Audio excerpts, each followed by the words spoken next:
Hello everyone, welcome to युक्ति professional classes. इस video में हम एमपी एडीपीओ के सिलेबस के बारे में डिस्कस करने वाले हैं। जैसे कि मैंने आपको कहा था कि मैं एमपी एडीपीओ की प्रिपरेशन आप लोगों को कराऊंगी, तो यहाँ साथ ही मैं आपको एक स्टडी ट्रैकर भी यहाँ पे प्रोवाइड कराने वाली हूँ, जहाँ पे जिसके तहत आप अपनी प्रिपरेशन को ट्रैक कर सकते हैं। जैसे कि हमने क्या पढ़ा है उस नए टॉपिक के बारे में, फिर उसका रिवीजन किया है, एमसीक्यूज से रिलेटेड उस टॉपिक से रिलेटेड सॉल्व किए हैं, केस लॉ और नोट्स अपडेट किए हैं। क्योंकि पढ़ाई तो हमारी चलती है, लेकिन हम ट्रैक ही नहीं कर पाते हैं कि मतलब हमारे पास ये एनालिसिस ही नहीं हो पाता है कि कितना कर चुके हैं हम काम, हमारा रोज का रोज रिवाइज हो रहा है कि नहीं। तो ये इस ट्रैकर के माध्यम से आप ये देख पाएंगे कि आप की जो प्रिपरेशन है वो सही जा रही है कि नहीं। और वीकली इसमें आपको रिव्यू करने की अभी इसमें जगह होगी, जहाँ पे आप अपना वीकली रिव्यू देख पाएंगे, एनालिसिस कर पाएंगे प्रॉपर कि आपने कितना पढ़ लिया है और प्रॉपर आप उसको कर पा रहे हैं या नहीं कर पा रहे हैं।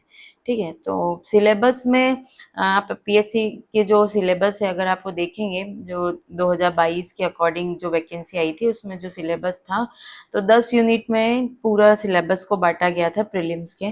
तो यहाँ पर हम उन 10 यूनिट के अकॉर्डिंग सिलेबस नहीं डिस्कस कर रहे हैं। मैंने यहाँ पर इसे इन सिलेबस को एक ग्रुपिंग दे दी है कि जो जिससे रिलेटेड है, जो कैटेगरी वाइज कर दिया है। तो ऐसे टोटल ये 9 मॉड्यूल में, मतलब 9 पार्ट में मैंने इस सिलेबस को डिवाइड किया है। तो सबसे पहला हमारा मॉड्यूल जो है, पहला पार्ट जो है कॉन्स्टिट्यूशन ऑफ इंडिया है। फिर जो क्रिमिनल लॉ से रिलेटेड जो मॉड्यूल है, क्रिमिनल प्रोसीजर, उसमें आ जाएगा, एविडेंस से रिलेटेड आ जाएगा। तो भारतीय न्याय संहिता, भारतीय नागरिक सुरक्षा है ना, और भारतीय साक्ष्य अधिनियम, ये 3 इसमें कैटेगरी देखने को मिलेगी। और इस एक्ट में जैसे सेक्शन 358 टोटल, इसमें 531 है, और इसमें एविडेंस जो है भारतीय साक्ष्य अधिनियम 170 सेक्शन है। यहाँ पे टोटल इतने इतने सेक्शंस आपको देखने होंगे। फिर नेक्स्ट जो कैटेगरी है, जो एमपी से रिलेटेड एक्ट है, उसका मॉड्यूल बनाया गया है। तो मॉड्यूल 3 में आपको देखने को मिल जाएगा मध्य प्रदेश आबकारी अधिनियम, मतलब MP excise act, Madhya Pradesh राज्य सुरक्षा अधिनियम, मध्य प्रदेश गोवंश प्रतिषेध अधिनियम, मध्य प्रदेश लोक सेवाओं के प्रदाय की गारंटी अधिनियम, मध्य प्रदेश विशेष न्यायालय अधिनियम। ये आपको 3rd कैटेगरी देखने को मिलेगी। नेक्स्ट इसमें जो हमारी कैटेगरी है, जहाँ स्पेशल सब्जेक्ट लॉ है, जो जो पर्टिकुलर किसी सब्जेक्ट पे बनाए गए, किसी विषय पे बनाए गए हैं, तो ये इसको 2 ग्रुप में मैंने बांटा है।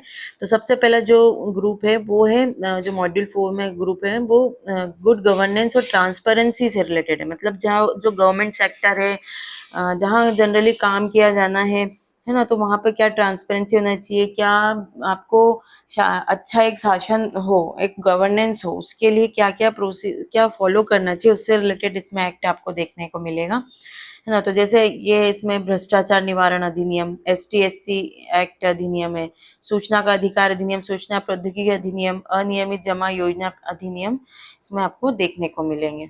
फिर नेक्स्ट कैटेगरी जो हमारी है ग्रुप 2 में, इसमें आपको public welfare regulation related act मिल जाएंगे, जो पब्लिक से रिलेटेड है। ये जनरल पब्लिक जो सभी पे एप्लीकेबल हो रहा है, ये पर्टिकुलर कोई ऑर्गेनाइजेशन पे एप्लीकेबल हो रहा है, ठीक है, पर्टिकुलर किसी कैटेगरी वाले जो लोग हैं उन पर एप्लीकेबल हो रहा है। ये जो सारा है, ये किसी पर्टिकुलर ऑर्गेनाइजेशन के ऊपर हम अप्लाई कर रहे हैं। और ये जो एक्ट है, ये जनरली जो जनरल पब्लिक है उनके वेलफेयर से रिलेटेड ये एक्ट बनाए गए हैं।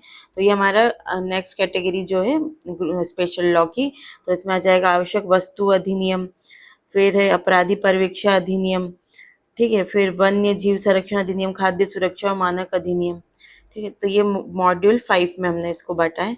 नेक्स्ट जो सोशल जस्टिस से रिलेटेड इसमें लॉ आ जाएंगे, इसके भी 2 ग्रुप है। पहला ग्रुप में तो जो माता पिता और बालक से संबंधित जो एक्ट है, पेरेंट्स और चिल्ड्रन से रिलेटेड एक्ट आ जाएगा।